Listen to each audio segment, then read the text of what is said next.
대선이 79일 앞으로 다가왔습니다. 시시각각 변하는 대선 현장 상황 전해드리는 대선 상황실 시작합니다. 키워드로 시작해보겠습니다. 카나리아 울다.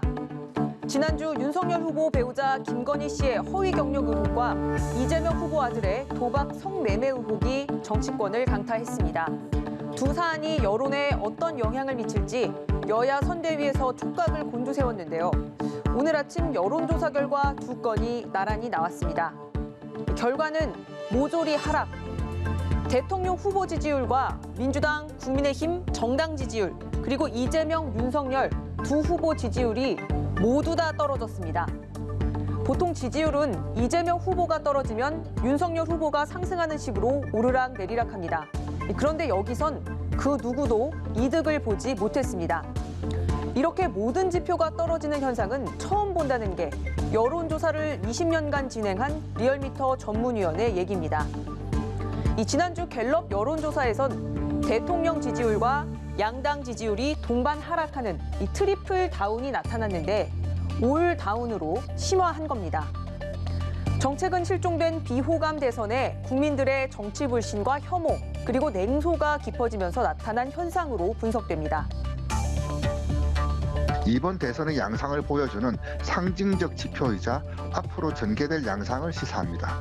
이 상황이 더 지속된다면 정치 냉소와 불신 심화와 함께 투표율 저하도 우려되는 상황입니다.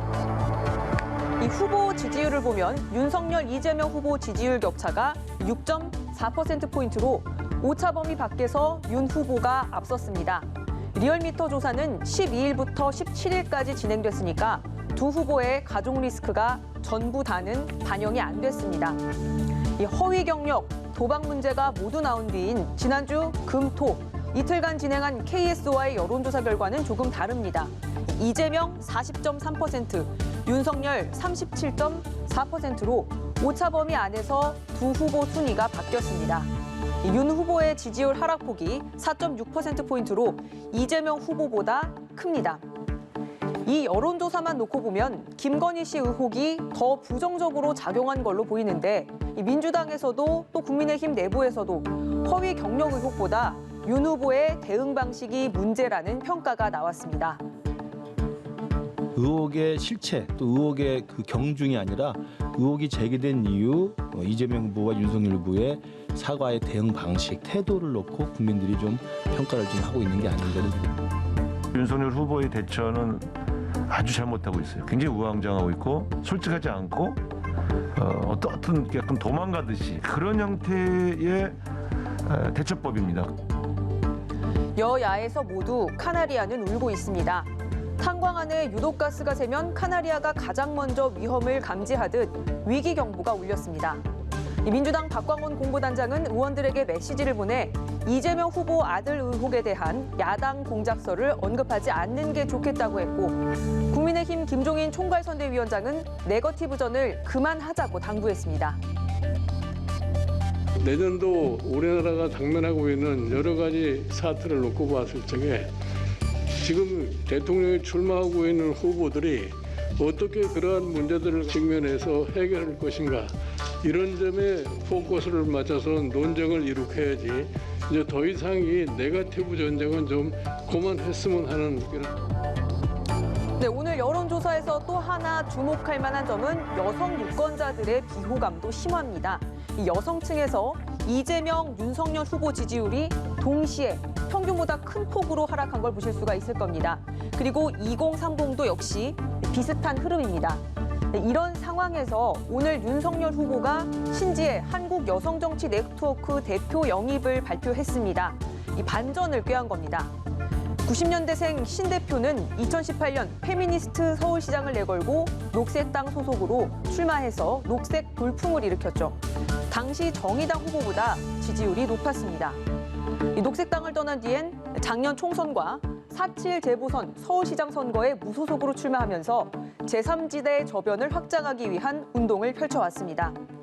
신 대표의 그간 행보를 볼 수 있는 SNS 글 3건을 연달아서 한번 볼까요? 국민의힘은 페미니스트들의 대안이 될 수가 없죠. 그리고 민주당 청년선대위가 만든 남혐, 여혐 둘 다 싫어위원회를 놓고선 니네 싫어 이런 코멘트했죠. 그리고 안철수, 심상정 두 후보 회동 기사를 링크한 뒤 믿을 건 제3지대 뿐이야라는 코멘트 남겼습니다.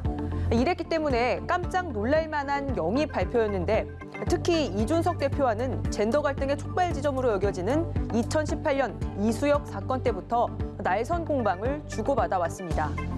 왜 국민의힘이냐? 신 대표와 윤 후보 발언 차례로 보시겠습니다. 후보님을 뵙고 후보님께서 여성 폭력을 해결하고 또 기후위기에 대응하고 좌우를 넘어서 전진하는 대한민국을 만들겠다고 약속해 주셔서 함께하기로 했습니다. 기존의 국민의힘과 그 생각이 다른 분들이 이렇게 많이 와가지고 이게 정체성이 좀 흔들리는 거 아니냐. 뭐 이런 얘기들도 많이 저한테 합니다만은 저는 그렇게 생각하지 않습니다. 상당히 좀 진보적인 진영에서 이렇게 활동을 해오셨는데 대화를 해보면은 국민의힘에 계신 분들하고 큰 차이가 없어요. 이 앞서 이수정 교수 영입을 놓고 반대 입장을 표했지만 받아들여지지 않았던 이준석 대표에게선 불편한 기류가 감지됩니다. 그 이수정 교수와 마찬가지로 당의 기본적인 방침에 위배되는 발언을 할 시에는 제지할 수밖에 없고 교정할 수밖에 없는 상황이 될 것이다. 국민의힘 하태경 의원은 페미니즘을 추가하면 젠더 갈등이 해소되고 또 청년 지지층이 오를 거라는 간단한 생각을 했냐면서 반대 목소리를 냈습니다. 그러면서 갈등이 꺼지지 않고 더 활활 타오를 거라고 했네요. 민주당 선대위에서 공식 입장을 내지 않기로 한 가운데 신 대표에게 니네 싫어라는 코멘트 받았던 청년 선대위가 짧은 입장을 내놨습니다. 할 말, 하안. 할 말은 많지만 하지 않겠다는 거네요. 오늘은 여기까지 짚어보겠습니다. 생생한 대선 현장 상황은 내일 다시 전해드리도록 하겠습니다. 지금까지 대선 상황실이었습니다.